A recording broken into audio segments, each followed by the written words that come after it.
ሰራዊቱ አሰምተዋል። ከዚህ ቀጠል በማድረግ የአርበኞች ግንቦት ሰባት ፍትህና እኩልነት ግንባር ሊቀመንበር ታጋይ ልበለው ዶክተርም ይቻላል ፕሮፌሰርም ሊጨምረው ክቡር ዶክተር ብርሃኑ ነጋ ወደ መድረክ ይመጣልና ከፍ ያለ ደመቅ ሞቅ ያለ ሞራል እስከሰጡልን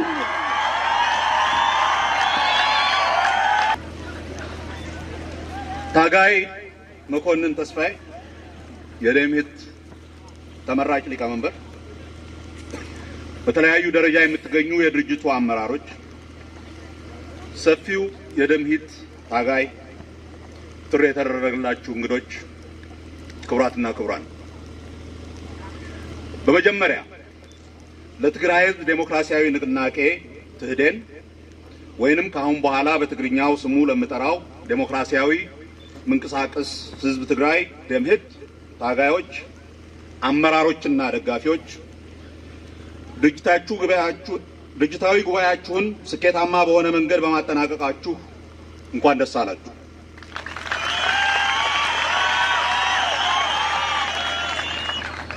የእናንተ ስኬትና ደስታ የኛም ስኬትና ደስታ ነውና ደስታችሁን ስንጋራ ደስ ይለናል።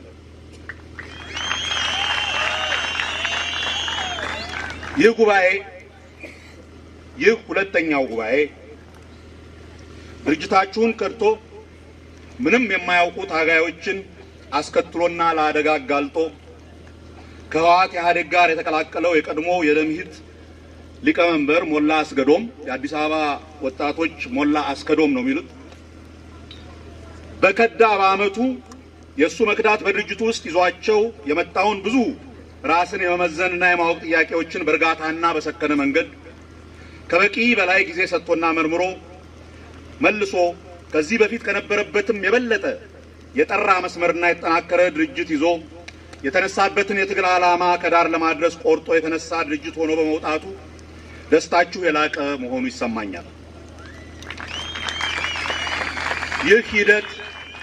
ይህ ሂደት በራሱ ትልቅ ድል ነውና እንደገና እንኳን ደስ አላችሁ እላለሁ። እኔ ደምሂት ስለሚባል ድርጅት በመጀመሪያ የሰማሁት ከምርጫ 97 በኋላ ቃሊቲ እስር ቤት ሆኜ በአንድ ወቅት በጊዜው የድርጅቱ ሊቀመንበር የነበረው ታጋይ ፍስሐ ኃይለማርያም ከደምሂት ሬዲዮ ጋር ያደረገውን ሰፊ ቃለ ምልልስ ከሰማሁ በኋላ ነበር። መቼም እስር ቤት ውስጥ በተለይ በ11 ሰዓት አንዴ በሩ ከተዘጋብን በኋላ ከእስር ቤት ውጪ ስላለው ሁኔታ በዋናነት እንከታተል የነበረው የተለያዩ ተቃዋሚ ድርጅቶችን ከተለያየ ቦታ የሚያስተላልፉትን የሬዲዮ ፕሮግራሞች በመስማት ነበር። የፍስሐ ቃለ መጠይቅ እንደማስታውሰው ከሆነ በ3 ክፍል ተቆራርጦ ነበር የቀረበው።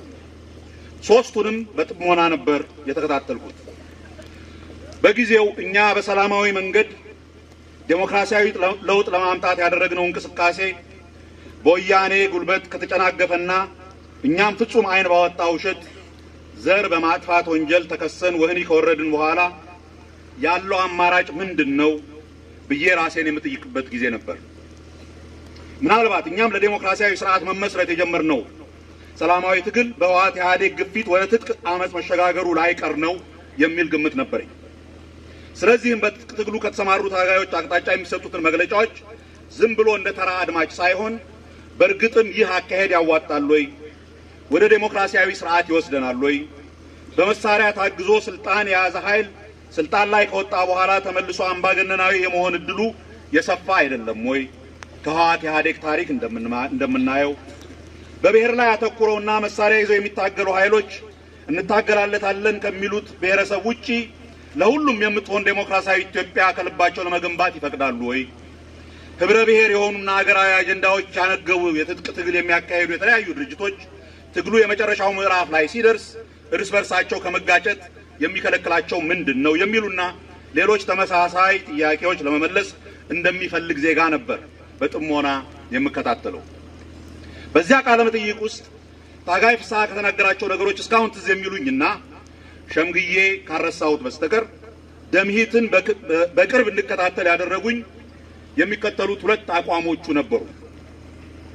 አንደኛው ደምሂት እንደ ድርጅትና በተለይ ስሙን ብቻ ለተመለከተ በትግራይ ብሔረሰብ ስም የሚንቀሳቀስ ቢመስልም ድርጅቱ ግን ሙሉ በሙሉ ኢትዮጵያዊ ድርጅት ነው።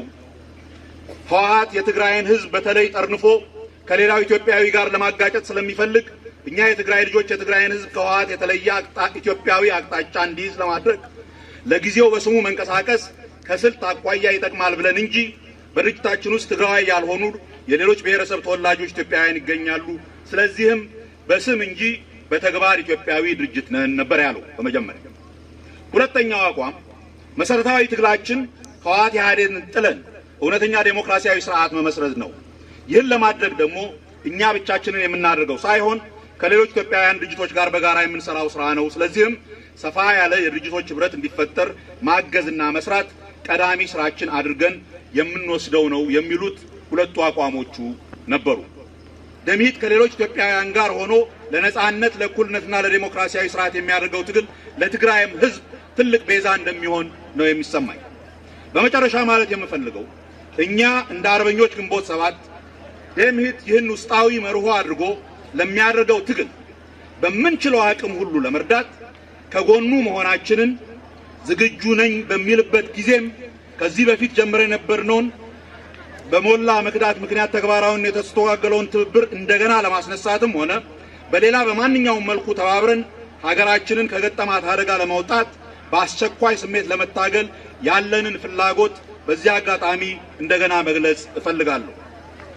እንዲህ አይነት ትብብር ሲፈጠር ደግሞ ጊዜያዊ ለሆነና የአጭር ጊዜ ኃይል ሚዛንን ባሰላ ስሌት ወይንም ደግሞ ዝም ብሎ ህወሓት ኢህአዴግን ለማስወገድ ብቻ ባለመ የስልት አሰላለፍ ሳይሆን በጥርጣሬ አይን እየተያየንና እንደማይተማመን ባልንጀራ አንዳችን ያንዳችንን የውስጥ ግፊት በመጠየቅ ሳይሆን ያችን ሁላችንም እንድትፈጠር የምንፈልጋትን ለሁላችንም እኩል የሆነች እውነተኛ ዴሞክራሲያዊ ኢትዮጵያ ማቆብን ግቡ ያደረገ በዚህ ጠንካራ ዓላማ ላይ የቆመ የውስጥ መተማመን ያለበት ስትራቴጂካዊ ትብብር ማድረግን ኢላማው ያደረገ ትብብር እንዲሆን ያለንን ተስፋ በአጽንኦት እገልጻለሁ።